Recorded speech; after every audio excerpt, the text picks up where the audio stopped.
श्री निम्बार्क श्री हरिव्यास।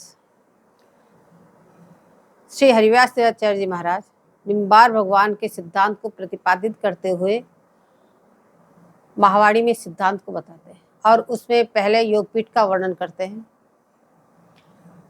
तो श्री वृंदावन धाम के स्वरूप को वर्णन करने में पहले दिव्य का वर्णन किया कि वृंदावन धाम कैसे दिव्य है। ऐसे दिव्याति दिव्य वृंदावन धाम की अब यहाँ की भूमि कैसी है, उनकी लता पताएं कैसी है, महल कैसे है, निकुंज कैसे है, इस प्रकार से वर्णन करते हैं। बोले धाम वृंदावन युगल किशोर जी का निजगर है, निजगर श्यामा श्याम। मंगलाचरण में क्या है कि युगल किशोर जी का निजगर है। तो निजगर श्यामा श्याम तो सर्वोत्कृष्ट श्री धाम वृंदावन है, इसलिए दिव्याति दिव्य, सच्चिदानंद घन विग्रह है, सद चिद और आनंद का पूर्ण रूप से विकास है। सत नित्य होते हुए भी नव नवायमान रहना, उसको सत्य कहते हैं। जो वस्तु नित्य है लेकिन नित्य होते हुए भी वो पुरानी नहीं होती, वो नव नवायमान, हर क्षण नहीं, हर क्षण नहीं, हर क्षण नहीं। चिद हर परिस्थिति में हर समय सम्यक प्रकार को जिसको ज्ञान हो, और आनंद स्वरूप तो है, पूर्ण रूप से आनंद स्वरूप, इसे सच्चिदानंद घन विग्रह श्री वृंदावन धाम।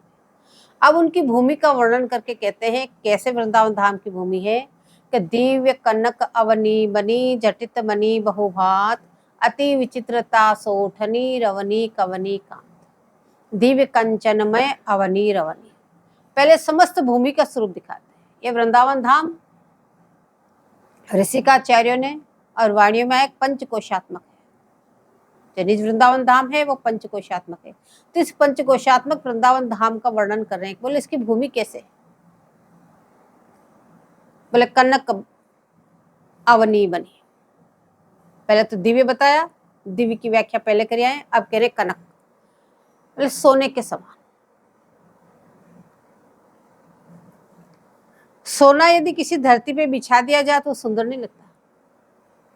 तो धरती तो ऐसी है लेकिन इसकी चमक दमक जैसे सोना चमकता हो नया, या खोलते हुए सोने की जैसे आवा हो, ऐसे वृंदावन धाम की इस भूमि की चमक दमक है।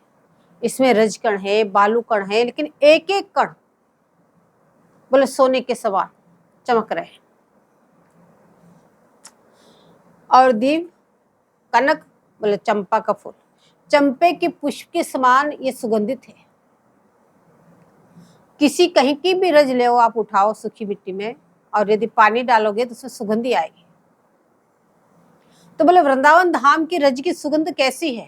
बोले चंपे के पुष्प के समान। प्रगट वृंदावन में भी अनुभूति होती है। कहीं बाहर से आओ, जैसे वृंदावन की सीमा में आप प्रवेश करेंगे कि अलग ही सुगंधी आपको महसूस होगी।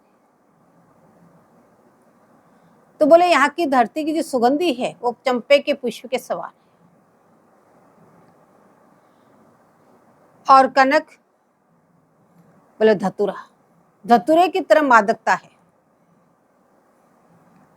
जो भी वृंदावन धाम में आ जाए, प्रकट वृंदावन में भी, एक बार तो भजन में उसका मन लग ही जाएगा। कितने दिन हो गए यहाँ आए ये भी पता नहीं चलेगा, कैसे समय निकल गया ये भी पता नहीं चलेगा। बोले ऐसे ही गुल रस वर के रस में डुबाने की इसमें मादकता है। और दिव्य वृंदावन की बोले वही मादकता, इसलिए दिव्य कनक अवनी बनी, सोने के समान चमकीली और चंपे के पुष्प के समान सुगंधित और धतुरे की तरह मादकता। ऐसे वृंदावन धाम की दिव्य भूमि। जटित मणि बहुभात, बोले यहाँ अलौकिक वन है, उपवन है, कुंजे हैं, निकुंजे हैं, सरोवर है। बोले ये सब पुष्प वाटिकाएं आदि, बोले अनेक प्रकार से जड़ाव से युक्त, अनेक मार्ग भी हैं, सरोवर भी हैं, वाटिकाएं भी हैं, सबके मार्ग बोले मणियों से जड़ाव युक्त।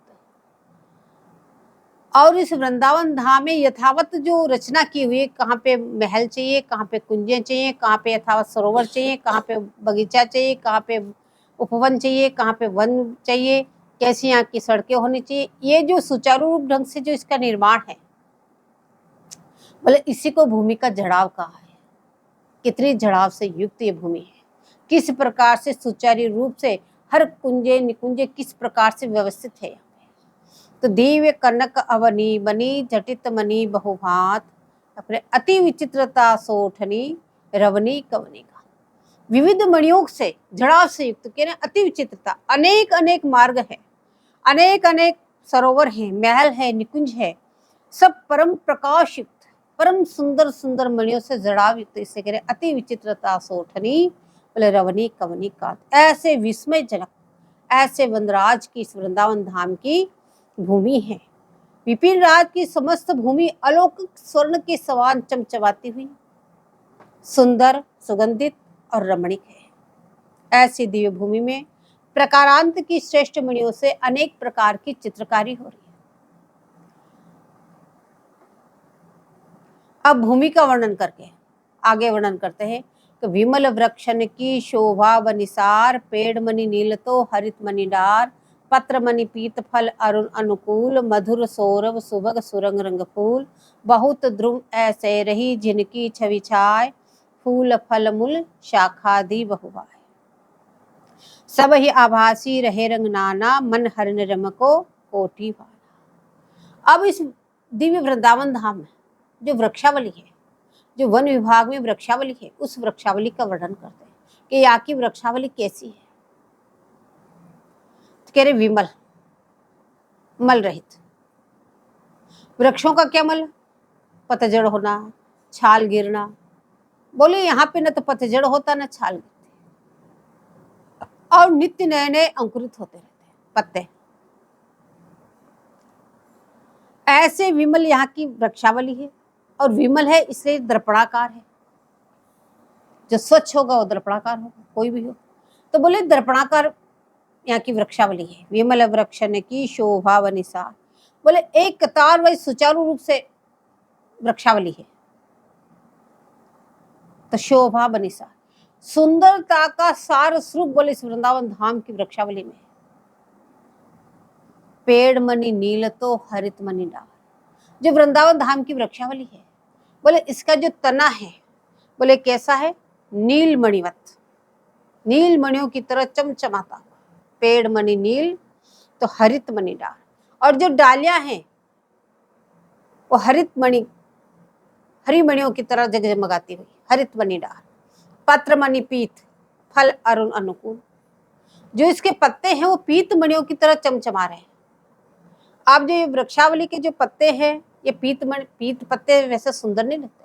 पतझड़ के समय वृक्षों के पत्ते पीत होते हैं, लेकिन यहाँ पे आचार्य पीत पत्तों को क्यों वर्णन कर रहे हैं? क्योंकि यहाँ पे हर पत्ता नव अंकुरित है, हर क्षण नया नया अंकुरित हो रहा है। आप कहीं भी किसी भी पेड़ के देखो, जब नव अंकुरित पत्ता होता है तो उसमें पिताब लिए होता है। वैसे बहुत कुछ वृक्ष ऐसे हैं जिसके लाल पत्ते भी होते हैं, जो नव अंकुरित होते हैं, जैसे वट आदि, तो उसके लाल पत्ते आते हैं, लेकिन बाकी ज्यादातर पीले आभा लिए होते हैं, उससे पिताब होता है। तो वो पिताब ऐसे चमक रहा है जैसे मणियों की तरह चमचमाता। तो कहने पत्र मणि पीत, और फल अरुण, लाल रंग के फल लगे। और ये सारे जो रंग हैं कैसे? अनुकूल है, एक दूसरे के अनुकूल। रंग भी होते, अनुकूल रंग भी होते, विरोधी रंग भी होते हैं। और जब एक जगह से विरोधी रंग भर दिया जाए तो वो रंग अच्छा नहीं लगता, फिर विरस हो जाता है। तो कह रहे हैं जैसे भी ये रंग है एक दूसरे के अनुकूल रंग है, सुंदरता को बढ़ाने वाले रंग है। पत्र मणि पीत, फल अरुण अनुकूल, ये अनुकूल रंग है। मधुर सौरभ सुभग सुरंग रंग। अब जो फूल हैं कैसे? ये सुरंग रंग के, रानी कलर, सुंदर सुंदर फूल लग रहे हैं, सुरंग रंग के फूल।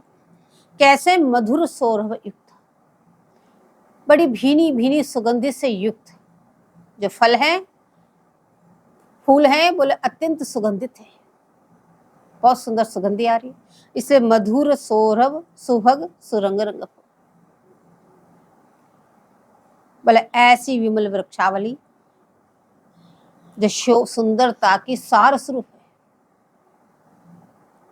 ऐसे उसके पेड़ नीलमणिवत, डारी हरी मणिवत, पीत मणिवत पत्ते और लाल मणिवत फल और सुरंग रंग के फूल खिल रहे हैं, जो अत्यंतिक दिव्य सुगंधित से युक्त है। अब कह रहे बहुत द्रुम ऐसे रही जिनकी छवि छाय, फूल फल मूल शाखा दी बहु भाय। बहुत से वृक्षावली ऐसे हैं, जैसे एक वृक्षावली यहाँ है, एक वृक्षावली यहाँ है, एक वृक्षावली यहाँ है, एक वृक्षावली यहाँ है, तो इस वृक्ष का प्रतिबिंब इस वृक्ष में आ रहा है, इसके प्रतिबिंब को लेकर के वो वृक्ष उस वृक्ष में प्रतिबिंबित दे रहा है, वो सारे प्रतिबिंब को लेके उस प्रतिबिंब में हो रहा है। तो बोले एक ही वृक्ष में अनेक वृक्ष दिखाई दे रहे हैं, ऐसे प्रतिबिंबित होने से बोले बहुत द्रुम ऐसे रही जिनकी छवि छाय, फूल फल मूल शाखादि बहुपाय। उन वृक्षों के फूल और जो फल, जो उनका मूल तना है और जो उनकी शाखा है, वो अनंत अनंत शाखाएं दिख रही है, एक से हजारों हजारों शाखाएं दिख रही है। ऐसे क्यों? प्रतिबिंबित होने से कि फूल फल मूल शाखादि बहुभाय, सब ही आभासी रहे रंग नाना। उसका प्रतिबिंब उसमें, उसका प्रतिबिंब उसमें, सब प्रतिबिंबों को लेके उसमें, इस प्रकार से एक दूसरे में रंगों की गड़ामड़ी हो गई। तो अनेक प्रकार के रंग दिखाई दे रहे, सभी आभासी रहे रंग नाना। ऐसी सुंदरता खिली, ऐसी सुंदरता खिली कि मन हरण रम्य को कोटि भाना। बोले इन सब प्रकाशधारी दिव्य वृक्षों के प्रकाश की तुलना में अनंत अनंत प्रकाशधारी भी नगण्य है, तुच्छ है। जो ऐसे वृंदावन के दिव्य पत्ते, एक पत्ते का जो प्रकाश है, बोले अनंत अनंत सूर्य और चंद्र लज्जित हो जाते हैं इसके प्रकाश को देख के। जब एक सूर्य के प्रकाश को अपन देख नहीं पाते हैं, तो जहां पे इतना प्रकाश, कोटि कोटि सूर्य भी लज्जित हो जाए, एक पत्ते का इतना प्रकाश, तो इतनी वृक्षावली, इतने पत्ते, तो उस प्रकाश का क्या कहना, तो उसको कैसे देख पाएंगे। तो कह रहे सूर्य का प्रकाश तीक्ष्ण होता है, लेकिन ये मधुर है, शीतल है, सुखप्रद है। मन हरण रम्य को कोटि भाना। बोले चंद्रमा के प्रकाश पुंज, अनंत अनंत सूर्य के प्रकाश के पुंज, अनंत अनंत भगवत धामों के प्रकाश पुंज, बोले सबको तिरस्कृत करने वाला वृंदावन की एक लता का, एक पत्ते का प्रकाश है। इसलिए श्री हरिवास आचार्य जी ने शुरुआत में दिव्य कहा। ऐसे दिव्याति दिव्य वृंदावन धाम है, तो एक पत्ते का जो प्रकाश है, बोले सब प्रकाश तुच्छ उसके साथ। मन हरण रम्य को कोटि भाना। भाना का एक अर्थ रुचि भी होती है, साक्षात मूर्तिवंत शोभा, मूर्तिवंत रुचि। बोले इस सुंदरता को देख के लज्जित हो गए, बोले हम क्या रुचिकर, रुचि करते हुए मनोहर वृंदावन की वृक्षावली है। साक्षात मूर्तिवंत रुचि का भी इन वृक्षावलियों ने मन हरण कर लिया, ऐसी सुंदरता इन वृक्षावलियों की है।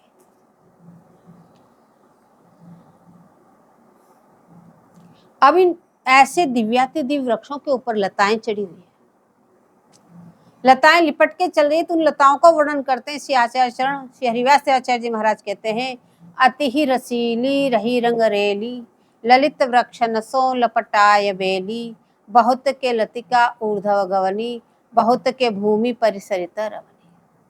अति ही रसीली, अत्यंत ही रसपूर्ण लता समूह है, रससिक्त। अति ही रसीली रही रंग रेली, रससिक्त लता समूह है। और कैसी चलती है? अति ही रसीली, बोले रही रंग रेली की तरह चलती है। बहते हुए पानी में आप थोड़ा रंग डाल दो, बहुत दूर तक वो रंग बहता हुआ आपको अलग से दिखाई दे रहा है। तो ऐसे सघन वृक्षावलियों के बीच जो सभी आभासी रहे रंग नाना, मन हरण रम्य को कोटि भाना, एक दूसरे से ऐसे प्रतिबिंब होकर गड़ामड़ी हो रहे हैं, उसमें भी वो लताएं स्वतंत्र रूप से चलती हुई अलग ही दिखाई दे रही है, बोले रंगरेली की तरह चल रही है। बोले जैसे रंग की धारा ही प्रवाहित हो रही हो, ललित वृक्ष नसो लपटाए बेली। ये जो अभी उपयुक्त सुंदर वृक्षों का जो वर्णन किया, बोले इन वृक्षों के ऊपर लिपट के ऊपर चल रही है। अब ये लताएं कैसी है? बहुत के लतिका ऊर्ध्व गवनी, बहुत के भूमि परिसरित रवनी। बहुत सी लताएं तो वृक्षों के ऊपर लिपट के ऊपर जाके लहरा रही है, ऊर्ध्व गवनी ऊपर चलने वाली, और बहुत के भूमि परिसरित रवनी, बहुत सी लताएं भूमि पे चल रही है। दो प्रकार की लताएं, एक तो ऊपर चलने वाली, एक भूमि पे चलने वाली। अब ये लताएं यहाँ क्या कर रही है? बोले ये लताएं भी चिद्रूप है, सज्जानंद गण रूप है। इनको सब प्रकार का ज्ञान है, नित्य होते हुए भी ये भी नवनवायमान है, और इनको सम्यक प्रकार का ज्ञान है कि इसमें युगलवर की क्या रुचि है, कौन से वन विभाग में पधारेंगे, सखियों की क्या रुचि है, कौन सा उत्सव करेगी, क्या इसकी शोभा है। इस प्रकार से इनको सम्यक प्रकार का ज्ञान है, तो इनको पता है कि इस समय कहाँ पे कुंजे बनाने, कहाँ पे निकुंजे बनाने, कहाँ पे मार्ग प्रशस्त करने, कहाँ पे क्या करना। अब ये लताएं वहां पे सुंदर सुंदर निकुंजों का निर्माण करती है। चिद्रूप होने से युगलवर की रुचि को झान झान करके उसी प्रकार की कुंजों का निर्माण करती है। बोले एक वृक्ष यहाँ है, एक वृक्ष यहाँ है, एक वृक्ष यहाँ है, एक वृक्ष यहाँ है, इस पे भी लता चढ़ी हुई, इस पे भी लता चढ़ी हुई है, इस पे भी चढ़ी हुई है, इस पे भी चढ़ी हुई है। अब लता चिद्रूप होने से पता है कि इस समय युगलवर वन विहार करने इधर पधारेंगे, या सखियों के ये मनोरथ है, इसमें उनको लता कुंज की जरूरत है, तो ये लता तुरंत ही लता कुंज का निर्माण करती है। इस वृक्ष से इस वृक्ष पे, इस वृक्ष से इस वृक्ष पे, इधर से इधर, इधर से इधर चल के ऊपर उस कुंज का वितान तान देती है। इतनी सुंदर चतुराई है उस वितान में। नीचे ऐसे फूल खिलाती है जिसमें लीला में चित्रकारी हो जाती है कि युगल किशोर जी इस कुंज में आके क्या लीला करेंगे। ऐसी चिद्रूप है कि उसको अभी से पता है, कुंज का निर्माण कर रही उसी समय लता को पता है कि इस कुंज में आके युगलवर क्या लीलाएं करेंगे। तो उसी समय ऐसे सुंदर सुंदर फूल खिला के फूलों के द्वारा लीला में चित्रकारी कर देती है। चतुराई इतनी है कि वो फूलों के द्वारा जो चित्रकारी है वो भी मणिमय भासते हैं, और सभी चित्र बोलते हैं, हंसते हैं, वो बात करते हैं, वो सुनाई देती है, क्यों वो भी तो सच्चिदानंद गण है। जहां निकुंज मंदिर में छाया विलास भी सच्चिदानंद गण रूप स्वरूप है, और वो ही सुख प्रदान करते हैं जो युगलवर सुख प्रदान कर रहे हैं, तो ये तो लता है।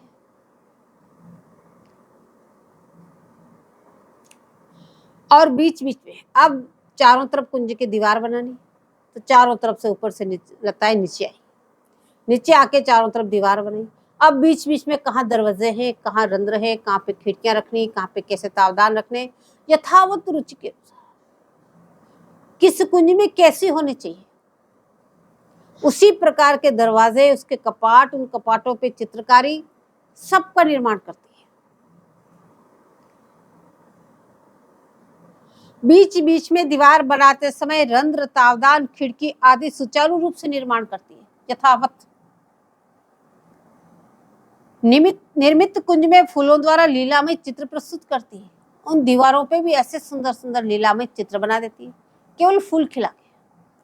और ऐसे सुंदर फूल है, एक ही लता के सभी रंगों के फूल खिल जाते हैं, और ऐसी चमचमाट है उन फूलों की, मणि की तरह चमचमा रहे हैं, इसलिए पता नहीं चलता है मणिमय चित्र है कि लता के फूलों के चित्र है। और वो फूल भी सच्चिदानंद गण होने से पता नहीं चल रहा है कि वास्तविक है कि क्या है।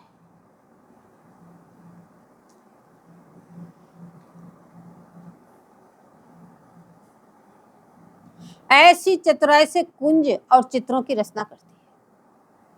कुंज भी मणिमय भासती है, ऐसी सुंदर चमचमाती है। जो दीवार का जो रचना की, अंदर भी चित्रकारी है, बाहर भी चित्रकारी है, दोनों तरफ चित्रकारी करी है, दोनों तरफ फूल खिला के चित्रकारी। अब ये तो हो गई ऊर्ध्वगमनी लताओं की कुंज में सेवा, और बहुत के भूमि परिसरित रवनी। अब जो भूमि पे चलने वाली लताएं हैं उनका वर्णन करते हैं। बोले ये जो भूमि पे चलने वाली लताएं जो है ये बहुत सी लता भूमि पर रंग प्रवाह की तरह चल रही है, जैसे रंगरेलिया है पहले। अब ये नहीं सोचना चाहिए कि इतनी जल्दी लता कैसे बढ़ जाती, वो तो सच्चिदानंद गण है। गुरु महाराज बताते हैं जब हमने चारों धाम की पैदल यात्रा करी, बोले उस समय ऐसी लताएं तो हमने धरती पे ही देखी जो एक ही रात में 4 किलोमीटर आगे बढ़ गई। तो वृंदावन, दिव्य वृंदावन धाम की सच्चिदानंद गण लताएं।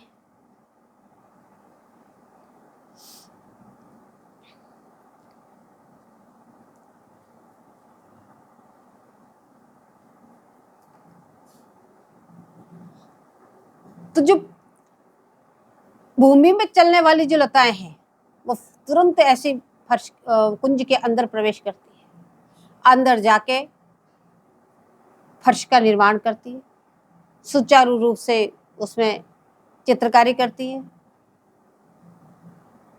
चारों तरफ सुंदर बॉर्डर देती है, फिर बीच बीच में फूल बनाती है बहुत सुंदर तरीके से। अब ठीक उस कुंज के बीचों बीच युगलवर की शैया का निर्माण करती है। वो जो भूमि पर चलने वाली लताएं हैं वो ही शैया का निर्माण करती है। बोले एक लता इधर से ऊंची उठी, एक लता इधर से ऊंची उठी, एक लता इधर से ऊंची उठी, एक लता इधर से ऊंची उठी, जितना ऊंचा पलंग होना चाहिए। फिर इधर उधर जाके वितान बना के सुंदर शैया का निर्माण कर दिया। फिर उस पर सुंदर सुंदर फूल खिला के उस पर बिछात कर दी, फूलों की चादर कर दी, फूलों के उसीसा कर दी, और उस शैया के पास में चरण धरने की चौकी, और पास में 2-3 चौकियां, और किसी पे जलझारी, किसी पे अतरदान, किसी पे पानदान, किसी पे फूलों की डलिया सजी हुई, फूलों के हार सजाए हुए। ये सारी लताओं ने करी। जलझारी भी लताई की है, पानदान भी लताए के, अतरदान भी लताए के। लेकिन सभी सच्चिदानंद गण होने से ऐसा नहीं सोचना वो उसके लता की चौकी, लता पे वो बनी हुई तो उसकी चिपकी हुई सेवा में यथावत वो सेवा में काम आएगी। उसमें यथावत यमुना जल भरा हुआ है, यथावत युगलवर जब कुंज में पधारेंगे तो उस यमुना जल को पान करेंगे। ऐसी सुंदर लता कुंज का निर्माण करती है। पलंग पे जो बिछोना बिछाया उसमें भी सुंदर चित्रकारी करती है। अब ऐसे नहीं सोचना जैसे यहाँ फूल खिलते हैं 4-5 पंखुड़ियों के, कैसे फूल खिल गए, कैसे हो गया, कैसे हो गया, फिर उन्हीं की चित्रकारी ऐसे हो गई। वो तो सच्चिदानंद गण विग्रह है। फूलों के तार बना के ही उसी की चद्दर बनती है, उसी की बिछात बनती है, और वो सब लताएं ऐसे ही फूल खिलाएगी।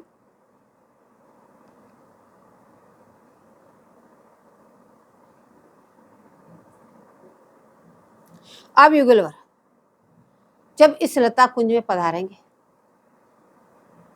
तो ये लताएं जो ऊर्ध्वगामी लताएं हैं, इन उतंग उतंग वृक्षों पे चढ़ करके उनके ऊपर फूलों की वर्षा करती है,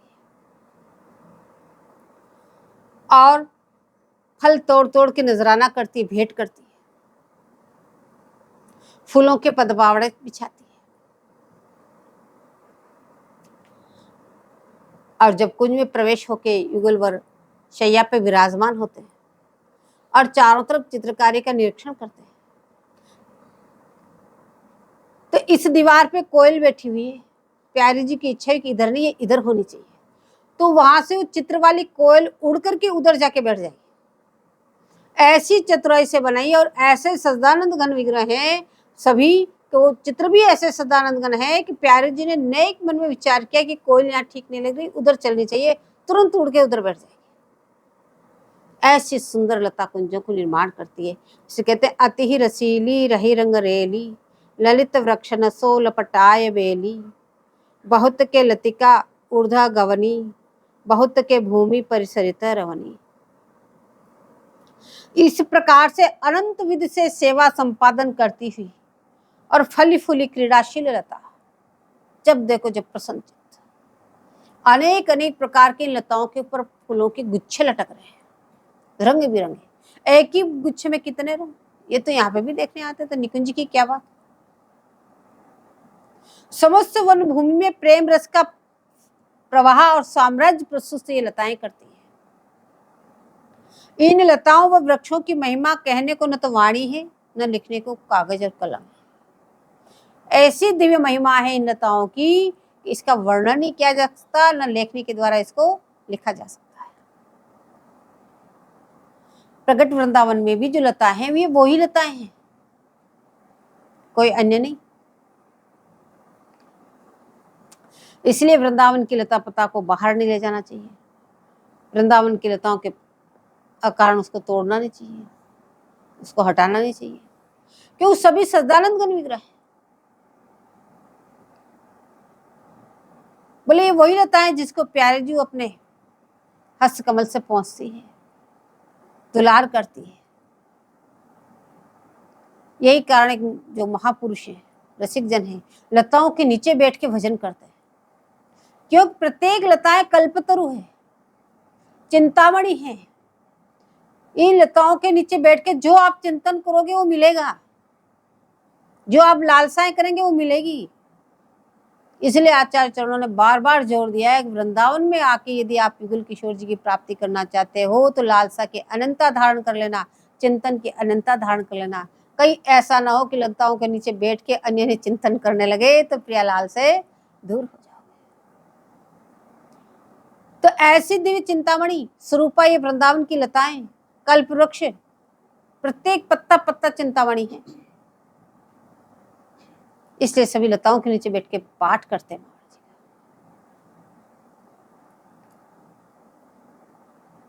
लताएं सुनती है, लताएं बोलती है।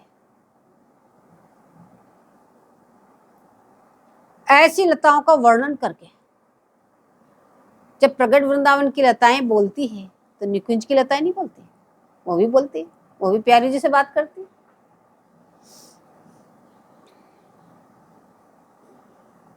अब आगे यमुना जी का वर्णन करते हैं।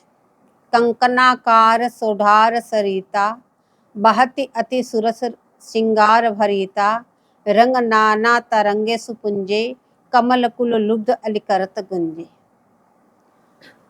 बोले इस पंचकोशात्मक वृंदावन के चारों तरफ कंकन कह रहे चूड़ी को, गोल गोल होती चूड़ी, बोले ऐसे चारों तरफ यमुना जी बहमान है, यमुना जी प्रवाहित हो रही है। मंगलमय श्रृंगार स्फुरित धारा प्रवाहित श्री यमुना जी में अनेक प्रकार के कमल खिले हुए, अरुण रंग के, श्वेत रंग के, नील रंग के, पीत रंग के, पचरंगी कमल, त्रिकोण, चतुष्कोण, षटकोण, अष्टकोण और वर्तुलाकार, ऐसे अनेक अनेक रचनाओं से युक्त यमुना जी में कमल खिले हुए हैं। अब कह रही कंकनाकार सोढ़ार सरिता, बहती, क्या बह रहा है? अति सुरस श्रृंगार भरिता। बोले यमुना जी चूड़ी की तरह गोल गोल है, कंकनाकार कह रहे इसलिए कंकन के आकार की तरह। तो यदि चारों तरफ इस तरह से जल भरा हो तो उसको खाई बोलते हैं, लेकिन आचार्य चरण कह रहे नहीं, सरिता है और बहती है। तो ये बहमान कैसे है, कैसे बह रही है? बोले ये किसमें है क्या कि श्रृंगार रस भरिता, श्रृंगार रस बहमान है। तो श्रृंगार रस बह के आ रहा मोहन महल से, मोहन महल से बहता हुआ, नहरों में होता हुआ, रंग बाग में होता हुआ, ऐसे सुदेवी बाग, ललित बाग, विशद बाग, सब बागों से होता हुआ, सभी नहरों से बहता हुआ रस यमुना जी में आके मिल रहा है। जब बहता हुआ पानी किसी में मिलेगा तो उस पानी भी बहता हुआ हो जाएगा, और जो चारों तरफ बहता हुआ पानी रस मिल रहा है तो बहता हुआ रस अविरल गति से इसमें चल रहा है, तो अविरल गति से यमुना जी भी बहिबान है। इसलिए कह रहे कंकनाकार सोढ़ार सरिता, बहती अति सुरस रस श्रृंगार भरिता। बोले श्रृंगार रसी बहिमान है।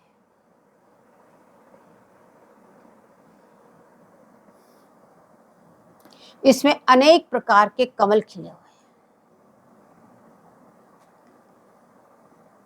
लाल रंग के, पीले रंग के, सफेद रंग के, श्याम रंग के, पीत रंग के, अनेक प्रकार के, और अनेक अनेक चित्रकारी युक्त। कमल भी अनेक प्रकार के होते हैं, कोई षटकोण, कोई अष्टकोण, कोई द्वादश कोण, कोई अमित दल, ऐसे अनेक प्रकार के कमल खिल रहे, कोई गोल गोल वर्तुलाकार। अब एक जो कमलों की जो प्रतिबिंब है वो यमुना जल में दिखाई दे रहा है। अब ऐसे नहीं कतार वाइज, यहाँ पे श्वेत कमल है तो श्वेत ही कमल है, उसके दायरे के बाद फिर लाल कमल है तो लाल ही लाल कमल है, फिर पीत कमल है तो पीत ही पीत कमल है। तो जहाँ पे जैसे कमल खिले हुए हैं वहां पे पानी का रंग भी वैसे ही दिखाई दे रहा है। जहाँ पीत कमल है तो यमुना जी पीत दिखाई दे रही है, जहाँ श्याम कमल है तो वहां श्याम दिखाई दे रहे हैं, जहाँ श्वेत है तो श्वेत दिखाई दे रहे हैं, जहाँ लाल है तो लाल दिखाई दे रहे हैं। तो उसमें यमुना जी में जो फिर शीतल मंद सुगंध जो हवा चल रही है, उससे जो तरंगे उठ रही है, वो तरंगे भी उसी रंग की दिखाई दे रही है। जहाँ पीले कमल खिले हुए हैं, यमुना जल पीला दिखाई दे रहा है, तो तरंगे भी पीली दिखाई दे रही है। इससे यहाँ पे कहने के रंग नाना तरंगे सुपुंजे,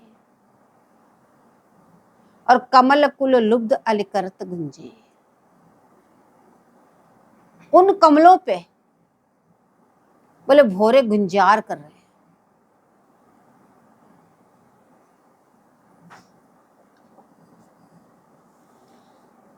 बोले इसी वृक्षावली का और यमुना जी का सविस्तार करते हुए श्री रसिक गोविंद जी कहते हैं, अपने आचार्य चरण श्री सर्वेश्वर शरण देवाचार्य जी, उनके शिष्य कवि रसिक गोविंद देव जी, उन्होंने इन वृंदावन धाम का वर्णन किया है। तो उसमें वृक्षावलियों का और यमुना जी का वर्णन करते हैं, वो कैसी है। आप कहते हैं जय जय श्री हरिव्यास देव दीन विदित विभाकर ब्रह्म तम श्रम अग ओग हरण सुख करण सुगरवर। योगपीठ का वर्णन करें, इससे सीधे वही चलते हैं। बोले ऐसे हरिव्यास देवाचार्य जी को मैं मनाता हुआ, उनकी कृपा प्राप्त करता हुआ, कैसे वो कृपा सिंधु आनंद कंद दंपति रस भीने मोह से मूड अनेक पतितन जिन पावन कीने। बोले निरंतर युगल रस में तरबतर रहने वाले ऐसे जो हरिप्रियाचार्य हैं, श्री हरिव्यास देवाचार्य हैं, बोले मुझ जैसे को पावन किया। और उनकी जासु कृपा प्रसाद युगल रस जस कछु गाऊं, सब रसिकन को हाथ जोरी पुण्य शीश नमाऊं। मैं उन हरिव्यास देवाचार्य जी की कृपा मनाते हुए उनका युगल किशोर जी का कुछ रस गा के सुनाना चाहता हूँ। और पुनः जितने भी रसिकाचार्य हुए, जितने भी रसिकाचार्य हैं, उन सबके हाथ जोड़ के उनके चरणों में मैं अपना शीश झुकाता हूँ। बोले अब मैं शिव वृंदावन सगन सरस सुख नित छवि छाजत नंद नवन से कोटि कोटि जिन्हें देखत लाजत। बोले ऐसे वृंदावन धाम की मैं छवि का वर्णन करना चाहता हूँ, जहाँ पे कह रहे नंदन वन से कोटि कोटि जिये देखत लाजत। स्वर्ग में नंदन वन है। बोले ऐसे नंदन वन, बोले एक नहीं करोड़ों करोड़ वृंदावन धाम की शोभा को देख के लज्जित होके भग जाते हैं। बोले ऐसे वृंदावन धाम की मैं शोभा का वर्णन करना चाहता हूँ। बोले जहाँ खग मृग द्रुम लता बसत जय सब अविरुद्धित काल कर्म गुण काम क्रोध मद रहित सहित। वहाँ खग मृग पशु पक्षी लता द्रुम, बोले सभी काल कर्म और गुण सबसे रहित, काम क्रोध मद सबसे रहित, सभी सचिदानंद घन विग्रह है। बोले ऐसे वृंदावन धाम का मैं वर्णन करना चाहता हूँ। बोले वृंदावन धाम कहाँ है? बोले यही है, कोई अन्यत्र नहीं। इसी वृंदावन धाम का वर्णन करना चाहता हूँ, पर महाराज हमको तो दिखाई नहीं देता है वृंदावन धाम ऐसे। तो कहने परम रम्य घन चिदानंद सर्वोपरि सो है, परम रम्य है, सच्चिदानंद घन स्वरूप है। यद्यपि युगल रस के काज जड़वे मन मोह, लेकिन युगल किशोर जी के रस को प्रवाहित करने के लिए जड़ता धारण करके विराजमान है। लेकिन ये वही वृंदावन है और सबके मन को मोहित किए हुए हैं। बोले मैं उसी वृंदावन धाम का वर्णन करता हूँ। बोले उसी वृंदावन धाम में आपने यमुना जी का वर्णन किया, जो लताओं का वर्णन किया, तो उसका थोड़ा यहाँ वर्णन कर देते हैं कि यहाँ की लताओं को सविस्तार और वर्णन किया, कैसी लताएं यहाँ पे। बोले तैसे निर्मल नीर निकट यमुना बही आई, मनहु नीलमणि माल विपिन पहिरे सुखदाई। बोले ऐसे ही यहाँ पे चारों तरफ कंकनाकार यमुना जी जो बहिमान है, ऐसी सुंदर शोभा को प्राप्त है, ऐसी सुंदर शोभा को प्राप्त है, मानो को नीलमणियों की माला वृंदावन धाम को धारण करा रखी है। ऐसी सुंदर शोभा खिली और इसमें क्या हो रहा है कि अरुण नील शीत पीत कमल कुल फूले बहुल। बोले इतने प्रकार के लाल रंग के, नील रंग के, श्वेत रंग के, पीत रंग के बोले कमल खिले हुए हैं इस यमुना जी में।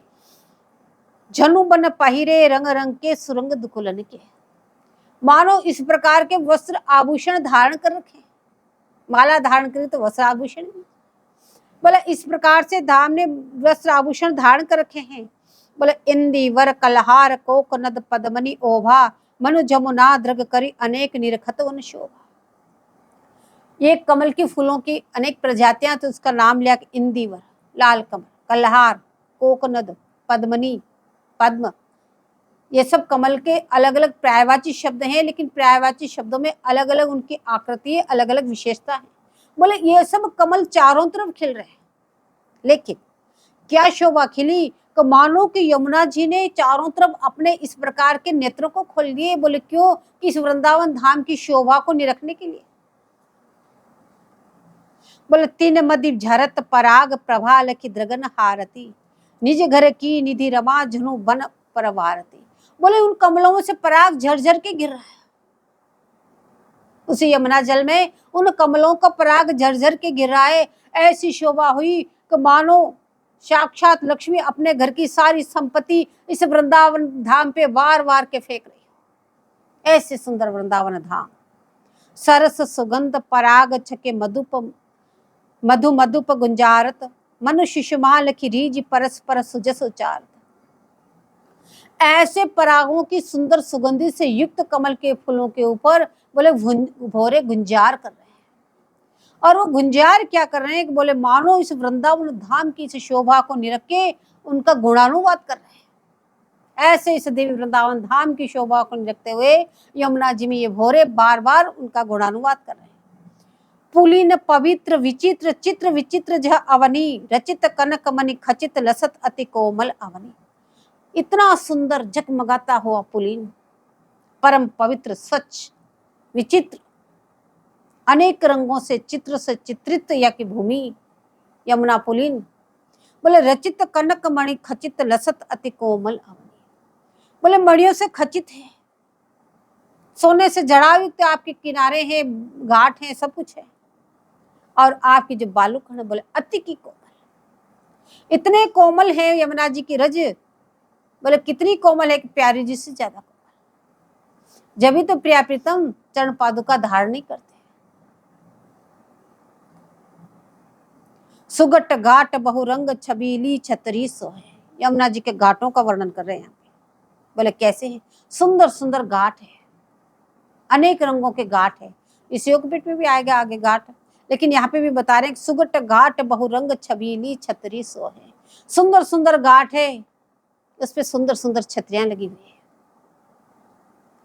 कुसुम भार जुकी लता परस जल मन को मोहे। अब इन फूलों के भार से जू की रही डार फल फूल भारे परसी वारही विहारे अपारे। यहाँ के इन फल फूलों के जो भार है उससे झुकी हुई लताएं बोले से यमुना जल में बार बार डूब रही और निकल रही है। जल में जाहि जल मलाती पर प्रतिबिंबित सरसे जल के भ्रमर तरंग रंग रंगनी के दर से। इस जल में इनका प्रतिबिंब पड़ रहा है इन लताओं का, और उसमें भी कितनी चमक दमक है। बोले एक पत्ते का इतना प्रकाश मनहरण रमको कोटि भाना करोड़ों करोड़ों सूर्य और चंद्र को और भगवधामों के प्रकाशों को तुच्छ करने वाला वृंदावन धाम का एक पत्ते का प्रकाश है। तो बताओ वो झलमलाट यमुना जी में प्रतिबिंब हो रही है। और जल के भ्रमर तरंग रंग रंगनी के दर से जो ऊपर भौरे गुंजार कर रहे हैं। अब प्रतिबिंब में जो भौरे हैं, जिस रंग की रंग नाना तरंगे सुपुंजे, अनेक रंग की तरंगे जो उठ रही है, बोले उस रंग के भौरे के दर्शन हो रहे हैं। तट पे ताल, अब वृक्षों का वर्णन करें। यमुना के किनारे कैसी सुंदर वृक्षावली है। तट पे ताल तमाल साल गहवर तरुछाए। वृक्षों का नाम लिया, ताल के वृक्ष हैं, तमाल के हैं, साल के हैं। बोले सघन है, गहवर, बहुत सघन है। तट पे ताल तमाल साल गहवर तरुछाए सभा काज ऋतुराज वितन मनहु तनवाए। बोले जगह जगह पे आपने वितान तनवाए हुए सभा के कार्य। कब युगल किशोर जी कब आए, कहाँ सखियों की सभा जुड़ जाए, सभा मंडप बनाए हुए यशमल। सभा काज ऋतुराज वितान मनहु तनवाए। ऐसी सुंदर सभा के लिए मानो कि सभा के लिए, क्योंकि सघन लताओं के होने थे। सघन लताएं इतनी होती जहां पे सूर्य का चौंधा भी नीचे नहीं आता। गुरु महाराज कहते जब हम वृंदावन में आए, पूरे वृंदावन में इतनी सघन लताएं थी कि हम जेठ मास में 12 बजे वृंदावन धाम की परिक्रमा लगाते, लेकिन कहीं पे भी धूप का चौंधा नीचे नहीं आता। तो फिर निकुंज मंदिर की तो कहना ही क्या। तो क्योंकि किनारे किनारे की वर्णन कर रहे हैं, तो यमुना किनारे ऐसी सघन लताएं, तो ऐसी शोभा खिली मानो वितान बिछा दे, कहीं पे भी धूप का चौंधा नीचे नहीं आ रहा। कल्प वृक्ष, अलग अलग वृक्षों का नाम रहे। कल्प वृक्ष, संतान, पारिजातक, हरिचंदन, ये चारों वृक्षों के नाम है। देवदारू, मंदार, अगर, अंबर, मलयजगन। मलयजगन अलग अलग प्रकार के चंदन है, उसका भी नाम लिया। मलयागिरी का चंदन और हरिचंदन और कल्प वृक्ष, पारिजात, देवदारू, मंदार, इन सब की कतार वज सुंदर सुंदर वृक्ष सघन लताएं हैं।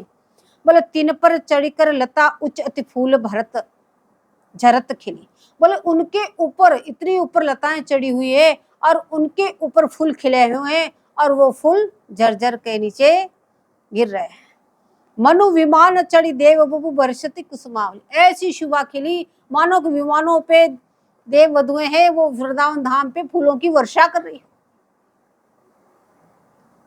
तुलसी, कुंद, कदम्ब, अम्ब, नींबू, बहुरंगी, वट, अशोक, अश्वत्थ, अगस्त, आमर्द, पतंगी, कोविदार, कचनार, बंस के बिरवा चोखे, बंस बांस के बिरवा चोखे, विजय सार, श्रृंगार दार, अरुचारु अनोखे, अमल बेल, आरू, अंगूर, अंजीर, अमृत फेल, ये रति का लताएं। बरना, आरणी, कर्णिकार, कलियार, बेत फल, सेमर, तिंदुक, मधुक, बिल्व, पापरी, पलासा, ये सब वृक्षों के नाम है। सरस, बहेरा, कूरा, केथ, कमरक, सविलासा, सीताफल और जम्बू और बदरी फल, शीफल, पिस्ते, पाडल, पनस, हरर, बड़हर, बदामकल, खारिक, खिरनी, खजूर, दाख, दाढ़ी, मही, बिजोरे, नाशपाती, नारंगी, सेब, शहतूत, लिसोरे, जाय, जायफल, बकुल, इलायची, लौंग, सुपारी, कदली, मिली, कपूर, महेरी, जिही लगी रही भारी, केतकी अरु केवरा, नाग, केसर, केसरी, अति, मेहंदी अरु माधवी, मधुरी, मल्ली अरु मालती, फूली, चंपक, फैली रही जिमि सुगंध विशाला, निज गुण मनहु प्रकाश लसती, नव जौवन बाला। इस प्रकार से फूलों के वृक्षों का वर्णन करते हुए कह रहे, इस प्रकार से दिव्य दिव्य सुगंधित वहां फैल रही है। जूही चमेली फूल रही अस लगत सुहाई, शरद जौनहर जुनी जुगल दरस हित बिहसी आई। बोले जूही चमेली, ये जो लताएं हैं इतनी फूलों फार से भरी हुई है। शरद जौना, ये भी एक लता का नाम है। बोले ये इतनी सुंदर खिली हुई है, एक मानो कि युगल के दर्शन कर करके हंस रही हो। जब बहुत ज्यादा फूल खिले हुए तो बोले लताएं हंस रही है युगल किशोर जी के दर्शन कर करके। हंसी आई, इनको हंसी आ गई युगल किशोर जी के दर्शन करके। नाग, बेली, बेला, प्रबाल, कोहे विस्तारा, नरगिस, मुक्ता, मदन बाल, मोगरा, निवारा, सुगंधधार, सतवर्ग, जीव बंदुक अरुदोना, गुलह बांस, बहु खिले, मदन के मनहु खिलौना, सूरजमुखी, गुलाब, गुलाला, नाफरमानी, सोन, जूही, सेवती, सरुले, बिच बिच ठानो, और लता बहुभात जाति कापे कही आवती, एक एक ते अधिक युगल हित छवि बढ़ावती। इतनी प्रकार की लता पताएं हैं। बोले और भी लता है, जितना हमने नाम लिया उतना ही नहीं, कह रहे और भी लता है, और लता बहुभांति जाति, और भी बहुत बहुत प्रकार की अनेक अनेक जाति की लताएं कापे कही आवत। बोले कौन वर्णन कर सकता है इन लता पताओं को। कापे कही आवत, एक एक ते अधिक, एक से एक बढ़कर के लताएं हैं, एक से एक बढ़ के वहां की वृक्षावली है। जुगल हित छवि ही बढ़ावत, युगल किशोर जी के लिए बोले सुंदर सुंदर छवि को बढ़ा रही है। अब कह रहे को छोटी को बड़ी कोई अदबिच की जानी। कोई छोटी है, कोई बड़ी है, कोई अधबीच में। बोले गुल्म लता उलही अनेक अवनी लपटानी, गुल्म लताएं भी है जो धरती पे लपट के चल रही है। सूरत और समुद्र बेल जाति सब सुख कर शे, लेकिन प्रत्येक लताएं कल्पवृक्ष के समान है। नाम सबके लिए इस प्रकार के हैं, लेकिन प्रत्येक लताएं कल्पवृक्ष के समान है। सूरत और सम और द्रुम बेल जाति सब सुख कर श्रेणी, चिंतामणि मही सकल बनी चिंतत फल देनी।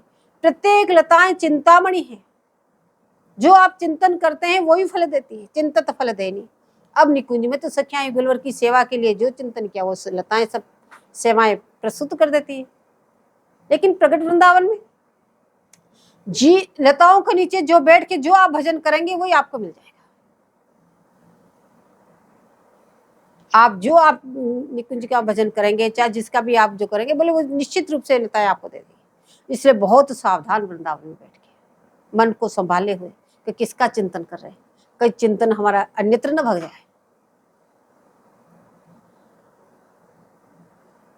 द्रुम बलि संकुलित सकल असलगत शुभतन, मनु जड़वे निज तियहि सहित सेवत सब सुरगन। बोले ऐसी सुंदर सुंदर लताएं यहाँ पे है। अब बोर मंजरी मूल फूल फल दल मणि मोती, ओत पोत प्रतिबिंब परत अनगत छवि होती। जो इनके बोर आती है, मंजरी आती फूलों के, जैसे आम की मंजरी आती है, ऐसे बेर उठ के वो बोर आते हैं, किसी के कली आती है। बोले ये सब, और इनका मूल, इनके फूल, इनके फल, इनके जो लताओं के दल, बोले ये सब मणि मोतियों की तरह झिलमिल झिलमिल झिलमिल चमक रहे हैं। और इनको सवई आभासी रहे रंग नाना, ये कह रहे ओत पोत प्रतिबिंबित। इसी योगपीठ का सविस्तार वर्णन किया ताकि समझ सके। बोले ओत प्रोत प्रतिबिंबित परम अगणित छवि होती है। बोले इस छवि का कौन वर्णन कर सकता है। मुकुलित पल्लव फूल सुगंध पराग ही जारत। अभी नए नए पल्लव खिले, वो मुकुलित है, पूर्ण रूप से विकसित भी नहीं हुए। ऐसे फूल, उनके अंदर सुगंधित, और उनके पराग झरझर के गिर रहे हैं। जुग मुख निरखी विपिन जनु राई नोन उतार। मानो ये पराग क्या झर रहे हैं, ये वृक्षाली इस विपिन राज की शोभा को निरख के, बोले राइनोन उतार के वार वार के फेंक रही है। फूल फलन के भार डार झुकियो छवि छाजे। फूलों के भार से, फलों के भार से डालियां झुक के क्या शोभा का विस्तार करिए। बोले मनु पसार दई भुजा देन फल पथिखन काजे। बोले इधर युगल किशोर जी अभी पधारेंगे, उनके लिए फलों को भेंट करने के लिए भुजा पसार के खड़े हैं। ऐसी वो डालियां बोले झुकी हुई है। मधु मकरंद पराग लुब्ध अलिमुदित मतमन, विरद पड़त ऋतुराज नृपति के मनु बंदी जन। इन पे बोले भोरे गुंजार कर रहे हैं, अली श्रेणी गुंजार कर रही है। कैसी शोभा खिल रही है, बोले मत होके गुंजार कर रहे हैं। बोले ये तो ऋतुराज को निरख के, वृंदावन की शोभा को निरख के, बोले इनकी विरदावली पढ़ रहे हैं, इनके गुणानुवाद कर रहे हैं वृंदावन धाम के। जैसे द्रौपदी के मनु बंदी जन जैसे विरद गाते हैं, बोले ये जो मधुर श्रेणी है ये विरदावली गा रहे हैं। सुआ सारिका पड़त को किला कूक मचावत, मनहु टेर दे पथिक जनन को टेर बुलावत। बोले इस प्रकार से कंकनाकार सोढ़ार सरिता, बहति अति सुरस सिंगार भरीता, रंग नाना तरंगे सुपुंजे, कमल कुल लुब्जाली करत गुंजे। अब तटवर्ती पक्षियों का वर्णन करते। हंस सारस चक्रवाक मोरा, कोकिला किरचातिक चकोरा, आदि कारंड कलसूर रसाला, रटतवर युगल की नाम मारा। बोले हंस सारस चक्रवाक, वैसे तो सभी पक्षियों को जानती है, लेकिन निकुंज मंदिर में इन पक्षियों की विशेषता क्या है।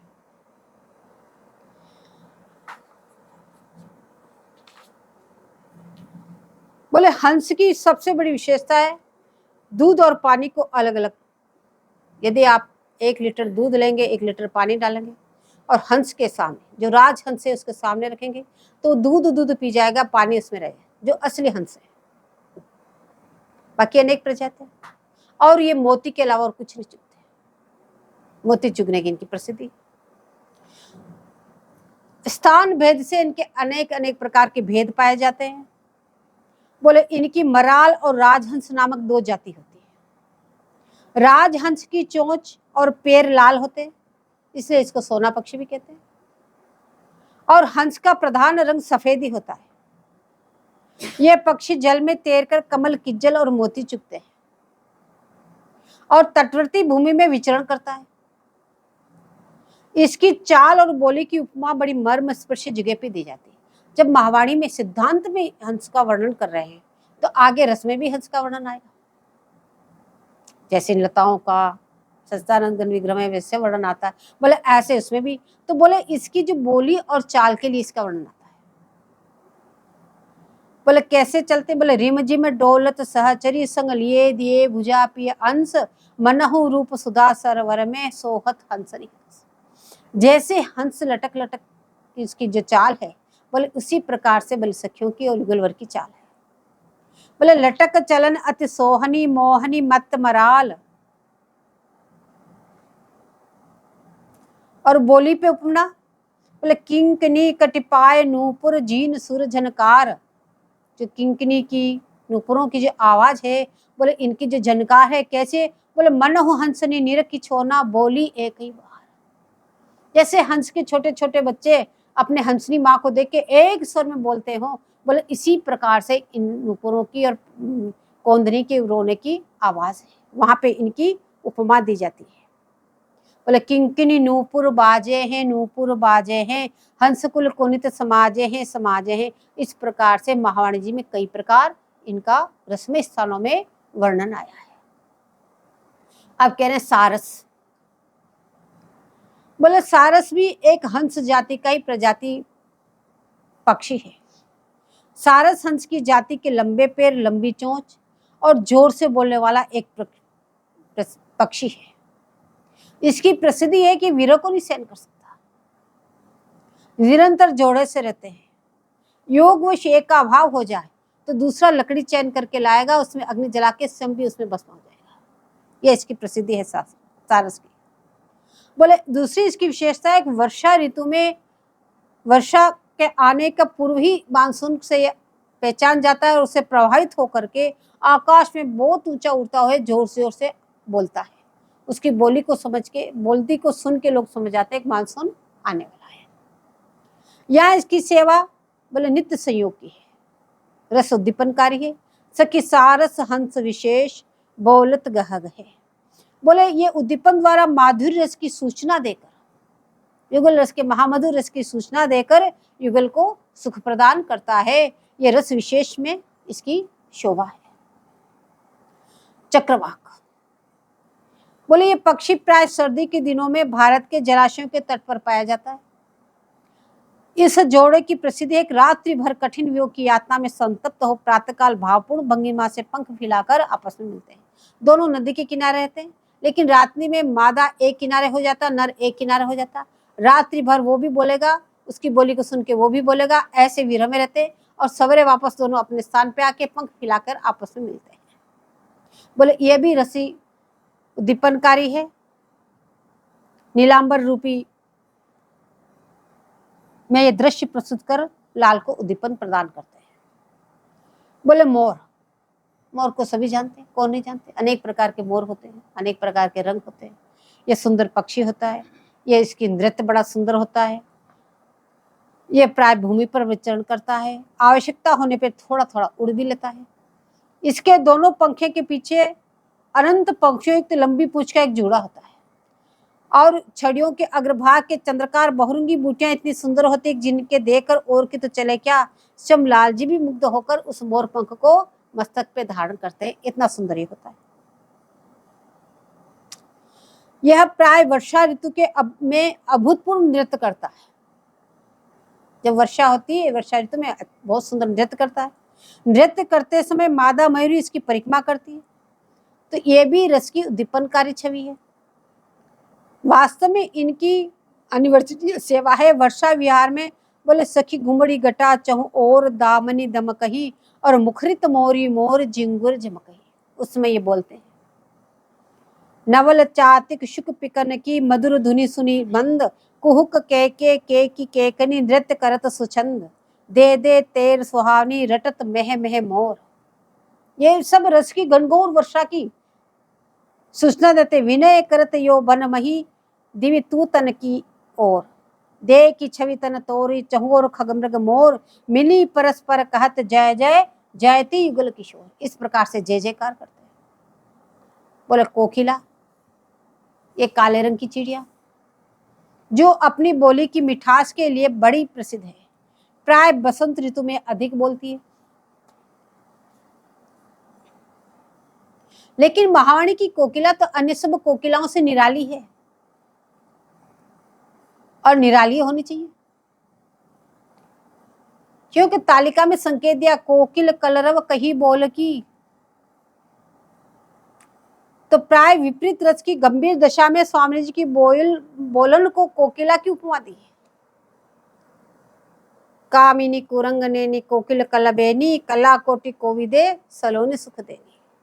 बोले आजकल कोकिल बोले हैं कोमल वन की कुंज में कसी हुए। ऐसे गंभीर स्थल में कोकिला की बोलन का आया है। तो निकुंज मंदिर की कोई खीर, खीर कहते हैं तोता को।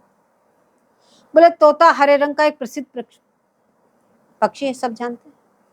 उसकी चोंच लाल रंग की होती है। यह पृथ्वी पक्षी बोलने में बहुत चतुर होता है।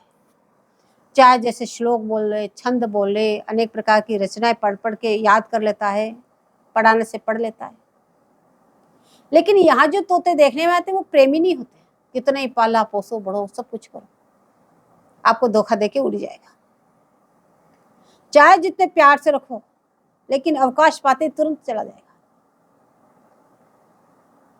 लेकिन ये यहाँ तो निकुंज मंदिर के तोते हैं, प्यारी जी के लाड़ प्यार से लालित पालित तोते हैं, बड़े प्रेमी तोते हैं। बोले इसकी गोल घुमावदार चोंच की उपमा सुंदर नाक पे दी जाती है। इसके खाने से बचे हुए फल बोले अति मीठे होते हैं, मधुर होते हैं। या तो उसको पहचान है कौन सा फल मीठा है उसी को खाता है, या उसकी चोंच में कोई ऐसी विशेषता है उसको स्पर्श करते वो इतना मीठा हो जाता है। दोनों में से एक चीज तो है। तोते की एक जाति और होती है जो हारित जाति की।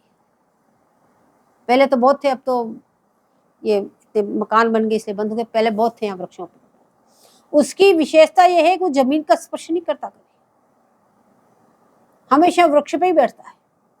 जब कभी पानी पीने के लिए नीचे उतरेगा तो एक टहनी को तोड़ के उसको पैरों में लेके नीचे उतरेगा, उसी टहनी पे बैठ के पानी पी के फिर उठ के चला जाएगा। पहले इस कदम पे बहुत थे जब भी मकान नहीं बना था। वो ऐसे तोड़ के गुरु महाराज बताते देखो ये तोड़ के नीचे आ गए, अब पानी पी के चला जाएगा। उधर बगीचा था उसमें पानी भरा रहता। वो थोड़ा बड़ा होता है इससे आकृति में। तो वृंदावन के तोते तो यमुना तट की बुर्जी पर बैठकर आपस में बतराते हैं, आपस में बात करते हैं। हालांकि वृंदावन के सभी पक्षी आपस में बोलते हैं, बात करते हैं, अपनी आवाज में भी बोलते हैं, सखियों की तरफ भी बोलते हैं, युगल किशोर जी से बात करते हैं, आपस में भी बात करते हैं, आपस में बात करते हैं। बोले ये शोभा देखते और सुनते ही बनती है। बोले क्या बात करते हैं? तो युगल का गुणानुवाद या युगल की कोई रस्मी लीलाओं की चर्चा करते हैं। यहाँ के तोता परम प्रेमी है क्योंकि किशोरी जी से पालते हैं। युगल वर्ग को छोड़कर क्षण भर भी कहीं नहीं जाते हैं, एक क्षण के लिए इधर उधर नहीं होते। निरंतर श्री युगल का नाम रटने और युगल को विविध छंद सुनाने की सेवा करते रहते हैं। कभी उनका गुणानुवाद करते हैं, कभी उनका श्रृंगार का वर्णन करते हैं, कभी उनकी रस्मी लीलाओं का वर्णन करते हैं। बोले रात्रि भर क्या विलास किया उसको वो जानते हैं, उसके छंदों को बना बना के सुनाते हैं। बोले चातक, बोले चातक इसकी प्रसिद्धि है, ये जो स्वाति नक्षत्र में बरसते हुए जल को पीता है। इसका नाम पपीहा भी कहते हैं और ये चातक भी है। जब तक स्वाति बूंद नहीं मिलती तो प्यास से पीड़ित हो उचित स्वर से पीऊ पीऊ रटता रहता है। इसकी उपमा अनन्य व्रतधारियों को दी जाती है। लालसा और दृढ़ व्रतधारी उद्दीपनकारी इसकी सेवा है। बोले जैसे चातक की अनंतता है, चाहे प्राण निकल जाए लेकिन स्वाति बूंद को छोड़ के अन्य जल का पान नहीं करता। बोले ऐसे अनन्य व्रतधारी चाहे कोई कितना ही सर्वोत्कृष्ट क्यों न हो, हमारे तो केवल युगल किशोर जी, हम दूसरे को नहीं जानते। ऐसे अनन्य धारों के लिए उपमा दी जाती है। बोले चकोर, यह भी तितर की जाति का एक पक्षी है। चंद्रमा का अनन्य प्रेमी होना इसकी प्रसिद्धि है। चंद्रमा के उदय होते ही उस पर उसकी दृष्टि जमा लेता है, और जब चंद्रमा पूर्व से पश्चिम की ओर ढलता है तो आसक्ति के कारण वहां से दृष्टि नहीं हटा सकता, केवल अपनी गर्दन के घुमाता है। गर्दन घुमाते घुमाते गर्दन में अंटा पड़ जाता है तो मूर्छित होकर गिर जाता है। तो ये चंद्रमा को शीतलता के बल पे, पूरी रात्रि भर चंद्रमा की शीतलता उसने प्राप्त की है, और इतना उसका अनन्य होने से, उसको दृष्टि इतना प्रेमी होने से वो शीतलता उसको प्राप्त है। जैसा चातक का चकोर का प्रेम है, ऐसे प्रेम होना चाहिए। प्रेममय दृष्टि से उसने इस तरह से उसको देखा तो वो शीतलता उसको प्राप्त हुई। तो उसके आगे धधकते हुए अंगारे कोयले रख दिया तो उसको लेके चुग गया, लेकिन वो अंगारों की हिम्मत नहीं उसको जला सके। कितनी पतली चोंच उसकी, कुछ बाल बांका नहीं कर सकते। तो इसीलिए भगवत रसिक जी कहते हैं कि भगवत श्यामा श्याम को पावक रूप विहार। उनका विहार और रूप कैसे हैं? पावक। बोले नहीं समर्थ खगराज की करत चकोर आहार। बोले खगराज गरुड़ जी उस अग्नि को धधकते हुए कोयले को नहीं पा सकते हैं, लेकिन वो तो चकोर ही उसको पान कर सकता है। बोले इसी प्रकार से यहाँ कह रहे हैं कि ऐसे युगल किशोर जी का जो रूप और विहार है वो पावक है। वो तो चकोर जो है, अनन्य चकोर है जो युगल किशोर जी के, बोले वो ही इसका पान कर सकते हैं, अन्य नहीं। कारण, बोले इसको भी हंस कहते हैं, कारण को भी। वैसे तो बतख कहते हैं, लेकिन इसको भी हंस कहते हैं, बतख को भी हंस कहते हैं। तो यह पक्षी पालन करने वाले मालिक की रक्षा करने में बड़ी प्रसिद्धि है। बतख, कादम्ब, कलहंस आदि इसको कहते हैं। तो मूल में आदि का शब्द इन सब पक्षियों बोले अद्वितीय है, द्वितीय है। अनेक प्रकार के यहाँ अनेक पक्षियों के होने का संकेत करते हैं। आदि कारण बोले और भी कई कई प्रकार के पक्षी हैं, जैसे अनेक जाति के कबूतर, खंजन, मैना, गरुड़, नीलकंठ, तीतर, बटेर, कुररी, बोले ऐसे सब अनेक अनेक पक्षी समूह हैं। वनराज के सब दिव्य पक्षी मिलजुल कर पीयूष रस वर्षणी वैदुर्यपूर्ण वाणी उच्चारण करते हैं, जिसमें केवल युगल की नाम माला यश का गुणगान करते हैं। निरंतर राधा राधा राधा राधा रटते रहते हैं, और निजी निजी कला प्रदर्शित कर युगल को विविध प्रकार के उद्दीपन प्रदान करते हुए प्रसन्न करने की चेष्टा में तत्पर रहते हैं। इस प्रकार से और भी पक्षियों का वर्णन है, उसको आगे